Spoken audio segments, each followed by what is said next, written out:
Can Middle-earth mages control natural elements?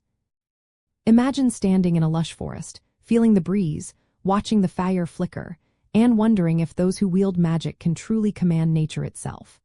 In Middle-earth, as shown in The Lord of the Rings, mages like Gandalf and Saruman do influence natural elements, but not in the way you might think.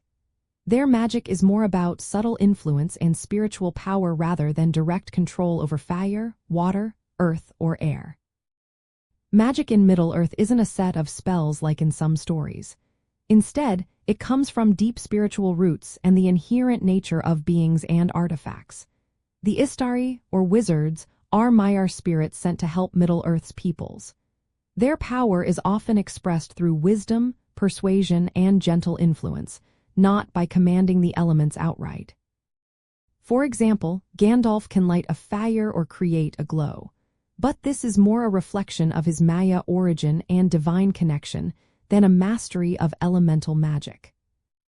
Artifacts also play a role in nature magic.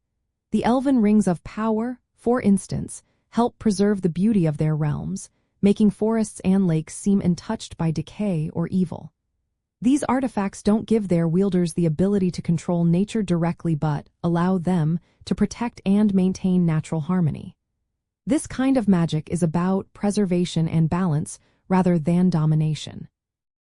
There is a difference between craft magic and spiritual magic.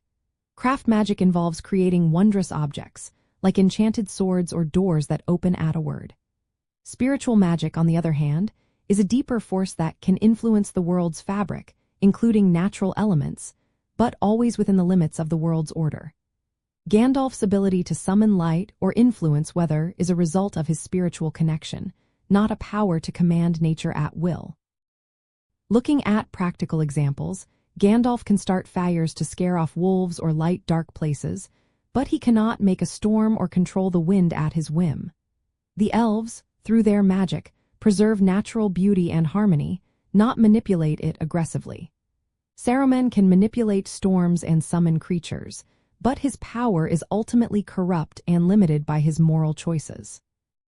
The One Ring can influence living beings and environment, but it is more about domination than controlling natural forces. In the end, Middle-earth mages do influence natural elements, but their power is subtle and rooted in spiritual strength. They guide, preserve, and influence rather than dominate. Their magic reflects the world's moral and spiritual fabric, emphasizing harmony and balance over outright control. So, while they can affect nature, they do so with respect and within the natural order, not as rulers of the elements themselves.